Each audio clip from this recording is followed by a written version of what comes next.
Hey, what's up YouTube? Welcome to my review of this large Bowie knife from Cold Steel. You're at the We All Juggle Knives channel, by the way. Welcome one and all. So the official name of this knife is the Cold Steel Jack Dagger Thrower.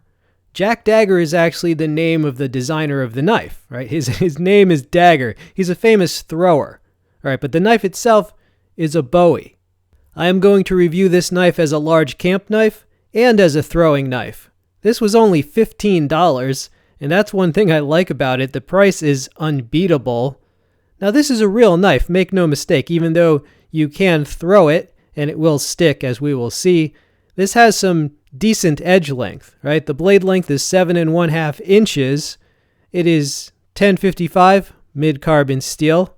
Now I've had this knife for about 5 years, right? And it used to be more expensive. I think it's on sale right now. When I check the price, $15. I'll include a link, but prices are subject to change. Okay, task number 1, removing the bark off the end of a branch.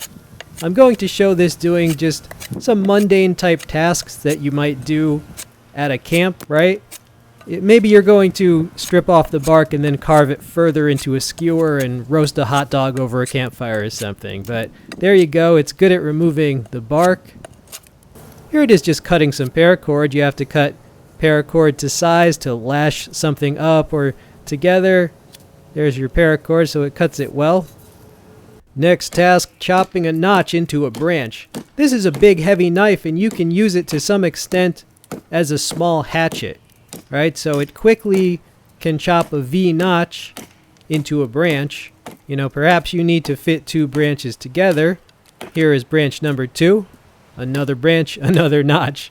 So perhaps you have to fit 2 branches together because you're building part of a shelter, part of a trap, something like that. But as you can see, it does a good job at chopping a notch. And there you go. All right, batoning. Now, some knives you can baton with and some you cannot, right? If you have a smaller knife with a narrow tang or maybe only a 3/4 tang or something like that, a stick tang, then a lot of times you should not baton with a knife. But this knife is actually so strongly built and constructed that you can use it as a splitting froe. That's really what we're doing when we baton with a knife. We're using it as a splitting froe. This knife is 14 inches in total length, so if you were carrying this big-ass knife, you might be less likely to also carry a separate hatchet, right? So if you were not carrying a hatchet, right, you could split with this knife, and it does an awesome job. And man, this thing took a lot of abuse. A lot of those pieces of wood, as you can see, they had knots in them. They were kind of twisted and warped. And they were definitely dry and weathered, right, and gnarly. Now, another reason that I show this batoning, even if you never baton with a knife, that's fine. I respect your decision, and I love axes myself as well, and hatchets. But this is a very inexpensive knife right now, and people would tend to be skeptical. Is it a piece of junk? Can it withstand abuse? Well, I wanted to show that it could. Look at that piece of wood. Look how thick that is. I had my doubts that it would go through that, but I gave it my all. But yeah, so another reason to show this task, I want you to know what you're getting for your hard-earned money, right? If I review a budget item, I'm going to put it through some tough tests so that you can have faith in that item, correct? And yeah, I hammered this thing. I beat the crap out of it. You see how you see that piece of wood, it's all twisty. It was. Yeah, there you go. There you go. All right, so this sucker did well, I'm trying to think. I split all that wood there. So I've been trying to think if I've ever had a knife that was less expensive than this that could take a similar amount of hard use. And I can't think of any. There is the Timber Rattler Bowie, but that's up to $40 now last time I checked. So this is way less expensive. All right, next task. Using it to strike a fire steel. Now I use that large finger choil area to strike the fire steel on, and it seems to work pretty well. All right, so it's getting colder. You got to start a campfire, keep warm, maybe maybe cook some food, maybe make some coffee, you know, have some s'mores. I don't know what you're doing, you freaking arsonist. No, just kidding. But as you saw, yeah, this is capable of striking a fire steel very well, very efficiently. And there you go. It was a cold and windy day, but we got the fire with this. Yeah, so it's always good if you can use a knife as a striker. Now this knife does not come with a sheath, so I'm currently using this old machete sheath that I just had laying around to carry it. Right, so you're going to have to factor the cost of a sheath into the price of the knife. However, a lot of people do have an old sheath laying around, so as you see, the machete sheath, it overlaps the handle to a significant degree, but that's what I had around, so I just figured I'd use it, and it's alright. Okay, that concludes the camp knife portion of the review. Now, the rest of the review will be the throwing knife section of the review. Bam, there you go. Yeah, so you can do all that stuff with this knife and use it as a large camp knife, as a mini hatchet, to split with. And it just happens to be pretty good as a throwing knife. You know, it's 14 inches in overall length, and it's got some weight to it too. The nice pointed tip for sticking, and of course this was designed by one of the famous throwers. All right, so it's very good for this. This is no spin. Now, throwing is another activity that's actually very hard on a knife, because when you're first learning to throw something, you know, if you miss, it smashes into your backboard. And it can also rebound off the target. It hits the ground. Maybe it hits a rock that was on the ground, or maybe it's a crowded target and you hit another knife with your throwing knife. Now keep in mind, I've had this knife for at least 5 years, right? And it's stood up to everything I've done with it. Yeah, in fact, years ago, I did a throwing video with full spin, like one rotation spin throwing, right? But this is no spin.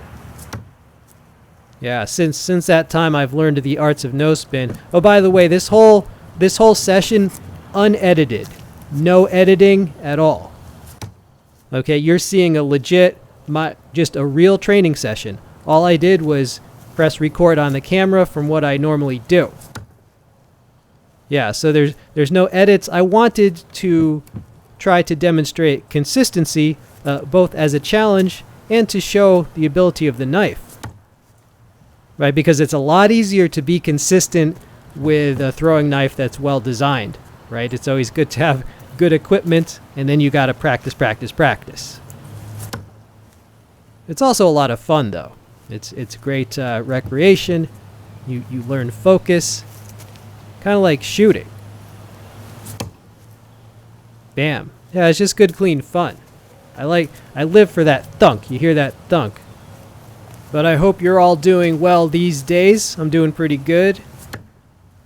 Just you know me, just trying to keep fit, trying to keep healthy. In the text description box, I will include links to this knife, of course, and other cold steel throwers. And just some other cold steel knives as well, like, you know, the GI Tanto, some classics like that. Just some useful budget blades of all sorts. And I'll also include my master list of other budget-friendly throwing knives for people that want to get into that. Right, as well as tomahawks. Those are always fun to throw as well, so I'll include a list of tomahawks. Right, so check out the text description box for all sorts of goodies. But yeah, it was a fun day that day, and you know, the weather is turning, it's getting cold. Eventually it'll be too cold, the throwing season will end. At least for me, right? Now you're probably thinking, haven't you missed yet? Come on, man, haven't you missed yet? No, I don't know how many that is, but this thing is a sweet thrower. What can I say? It's easy to be consistent with this well-designed knife. I guess, you know, Jack Dagger is a famous thrower, so he knows what he's doing. But yeah, it's kind of a pleasure to throw. It's a big thunk. It's very satisfying. Yes, I definitely highly recommend this knife. I mean, not only is a throwing knife, but a great camp knife. You know, if you prefer the larger camp knives, more like, you know, kind of like a survival knife with how tough it is. All right, last throw. There you go. And you know, I stuck more than that, but I mean, the video can only be so long. I had to cut it off somewhere. So final thoughts on this. It's a great throwing knife, and it's also just a great large camp or survival knife. I definitely highly recommend this knife. I've had it for years, and I just decided to do a review of it now when I noticed that it had kind of gone on sale with Christmas upcoming. Hopefully it doesn't sell out, right? But yeah, definitely pick one up. Oh, doing a little flipping there. Boom, yeah, flipping, it resets it in your brain. It resets the weight. But all right, I hope you enjoyed this video. Check out all the links in the text description box below the video. Those do help support the channel, and I really appreciate all who use them. All right, and consider subscribing if you like crazy stuff like this. This has been We All Juggle Knives. I'm out.